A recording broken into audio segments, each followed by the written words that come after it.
Good morning বন্ধুরা, কেমন আছো তোমরা সবাই? আশা করছি তোমরা সবাই ভালো আছো, সুস্থ আছো। আমরাও সবাই ভালো আছি। আজ হচ্ছে বুধবার, আর সকালবেলায় বাড়ির টুকিটাকি কিছু কাজ করে নিয়ে আমি এসেছি বাগানের দিকে। তার কারণ গাছগুলোর যত্ন একদমই হচ্ছে না। আর বাড়িতে যখন কাজের লোক লাগে তখন কি বলতো, ঘাস তোলা আর টুকিটাকি এদিক সেদিকের কাজ করতে করতে সময়টা চলে যায় আর কি। তখন আর এই গাছগুলোর আর যত্ন নেওয়া মানে হয় না। আর আমিও বাড়িতে সেরকম থাকি না, আবার বাইরে কাজ ঘরে কাজ দুটো তো মানে হয় না আর কি, না সময় দিতে পারি না। বাড়ির আরও যে কাজগুলো সেগুলো তো করতে হয়। তো সেই কারণে গাছের আর যত্ন নেওয়া হচ্ছে না। তো আজকে ভাবলাম কি আমি গাছগুলো একটু দেখবো আর কি, যে ওদের অবস্থা কি আছে। আর ফুল তো প্রায় ভালোই দিচ্ছে, মানে যখন তখনই দিচ্ছে, ফুল হচ্ছে।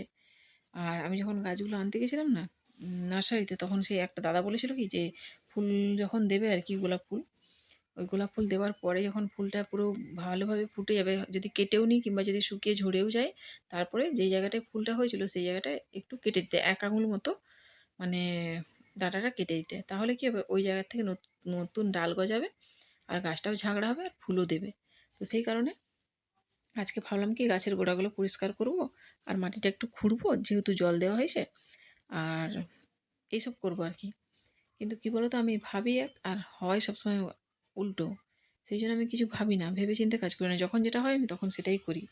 হ্যাঁ, তো কী করবো, আর কিছু করার নেই। আর এই কথাটা বলার কারণ হচ্ছে, এই যে এসআইআর এর ফর্ম দিচ্ছে, তো ফর্মটা আমাকে আনতে যেতে হবে আর কি।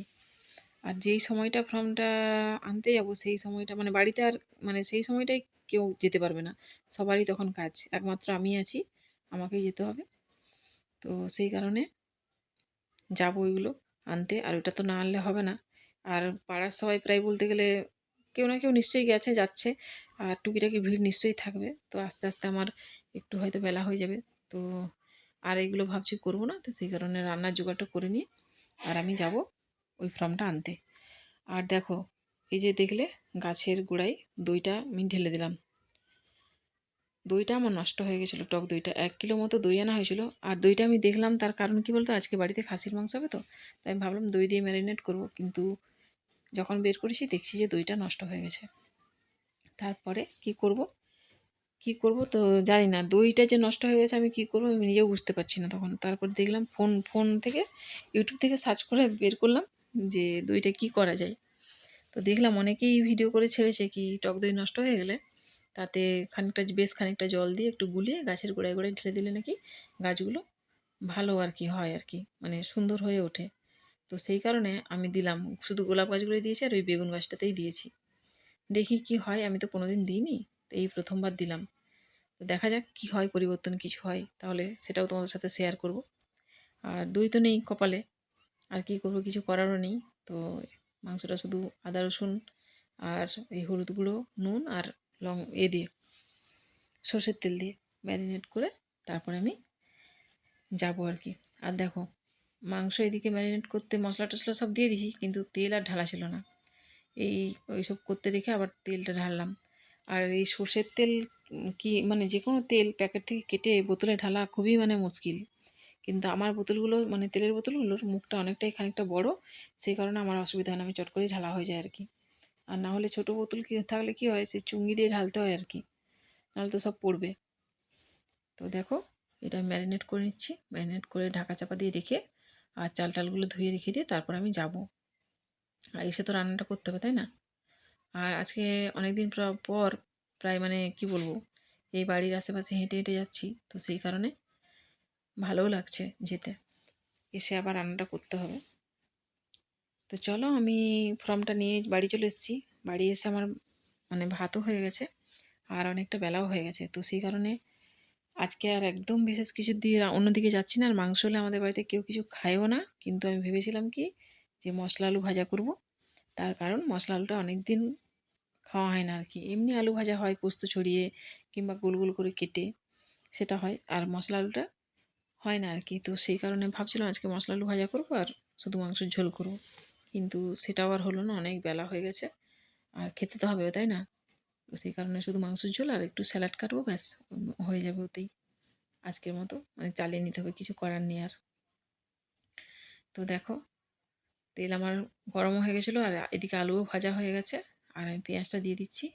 আর মশলা তো আমি বেশি কষাই না, তার কারণ মাংসর সাথে কষাই। আমি মশলাটা প্রায় আর্ধেকের কম যখন হয় তখন আমি মাংসটা দিয়ে দিই। তারপরে আমি মাংসর সাথে মশলাটা পুরো কষাই আর কি। আর পুরো মানে মশলা কষিয়ে যদি মাংসটা দেওয়া হয় না, তখন আমি অনেক সময় দেখেছি মাংসটা একটা একদম কী বলবো, সেই কালো কালো ভাব চলে আসে, পুরো বেশি ভাজা হয়ে যায় আর কি। তো সেইটা আমাকে অতটা মানে খেতে অতটা ভালো লাগে না আমাদেরকে আর কি। মানে সবাই আমাদের বাড়ির অতটা কেউ পছন্দ করে না। তো সেই কারণেই কী করি, যে মশলাটা যখন অর্ধেকের কম ভাজা হয় তখনই আমি মাংসটা দিই। আর মাংসর সাথে সাথে আমি মশলাটা কষাই আর কি। তো দেখো, আমার পেঁয়াজ টমেটো এগুলো প্রায় ভাজা ভাজা হয়ে এসছে। আর আমি মশলাটাও এই সময় দিয়ে দিলাম, আদা রসুন পেস্ট আর হলুদের গুঁড়ো, লঙ্কার গুঁড়ো, হ্যাঁ, জিরের গুঁড়ো যদি থাকে আর কি দেখি। আজকে মানে সব প্যাকেট খুলে ঢালার মানে বলছি না, আজকে একটু অন্যরকম কাজ করবো ভেবেছিলাম, কিন্তু আজকে হয়ে গেল অন্যরকম।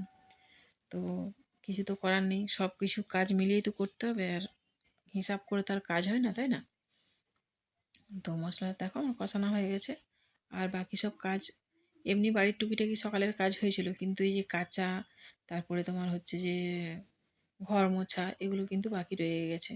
তো সেগুলো আর হয়নি, ওদিকে চলে গেছিলাম, ওদিকে অনেকটা সময় আমার চলে গেছে। তো আর কি করব, কিছু করার নেই। দেখো মশলাটা আমার কষানো হয়ে গেছে, আর আমি মাংসটা এই সময় দিয়ে দিচ্ছি। তো মাংসটা আমার কষানো হোক, কষানো হতে হতে তারপর আমি ওইদিকের কাজগুলো, এদিকে ঢাকা চাপা দিয়ে মাংসটা কষাতে কষাতে আমার ওইদিকের কাজগুলো হয়ে যাবে। আর অনেকে বলে কি মাংস রান্না করতে ঝামেলা, কিন্তু আমার মনে হয় কি যেন মাংস রান্না করতেই সহজ। কেন বলতো, মাংসটা তো শুধু মশলাটা কষিয়ে যদি ঢাকা দিয়ে দাও, তাহলে দেখবে খানিকক্ষণ পরে পরে এসে তুমি নাড়বে শুধু, আর তোমার এদিকে ওদিকে কাজ হয়ে যাবে কিন্তু। আর অন্যান্য যে সবজি, তখন কিন্তু এসব তুমি মানে এত সুযোগ পাবে না আর কি করতে। কিন্তু মাংসর সময় অনেকটাই মানে কি বলবো, সময় সুযোগ সব হাতে থাকে, আর করাও যায়। তো দেখো, আমি একটু করে এসে ঢাকা খুলে নাড়ছি আর যাচ্ছি কাজ করতে। তো টুকিটাকি কাঁচা ছিল, বেশি কাঁচা ছিল না, তো সেগুলো আমি কেচে দিয়ে এসেছি, কিন্তু মেলা হয়নি। আবার যাব এটা ঢাকা দিয়ে আমি ওই মিলতে। তারপর ওগুলো মেলা হয়ে গেলে এসে আবার আমি যাব ঘর মুছতে। তো এইসব চলছে আর কি। মেয়েকে এখনও চান করানো হয়নি। তো দেখো, এই দেখো 5 মিনিট ছাড়া ছাড়া কিন্তু আমি আসছি। আর এই মুহূর্তে কিন্তু আমার মাংসটা প্রায় কষানো হয়ে গেছে। দেখো জলও ছেড়ে দিয়েছে, তেলও ছেড়ে দিয়েছে দেখো পুরো। আর মশলাগুলো দেখো প্রায় গলে গেছে একদম। পেঁয়াজ টেঁয়াজ যেগুলো ছিল পুরো গলে একদম হয়ে গেছে, মাংসর সাথে মিশে গেছে আর কি। তো দেখো এখন এই সময়টাই আমি ওকে প্রেসারে দিয়ে দেবো, দিয়ে তারপরে আমি চানে যাব। ততক্ষণ প্রেসারে দিয়ে চানে যাব না, মানে সিটিটা দিয়ে তারপর চানে যাব। ততক্ষণকে কী হবে, চানটা করতে করতে ওইটা ঠান্ডাও হয়ে যাবে। আর ঠান্ডা হয়ে গেলে তখন খুলে কড়াইতে ঢেলে তারপর আমি ফোটাবো আর কি। তো দেখো এটা কষানো মানে হয়ে গেছে, আর জলটাও প্রায় অনেকটা ছেড়ে দিয়েছে। তো এই সময় আমি দিয়ে দেবো। আর দেখো এই যেদিকে দেখো, বললাম না যে রান্না করতে করতে আমি যাচ্ছি। এ দেখো পাখা চলছে, দেখলে তো? ঘর মুছেছিলাম, পুরো চারিদিকে ভেজা ভেজা ছিল।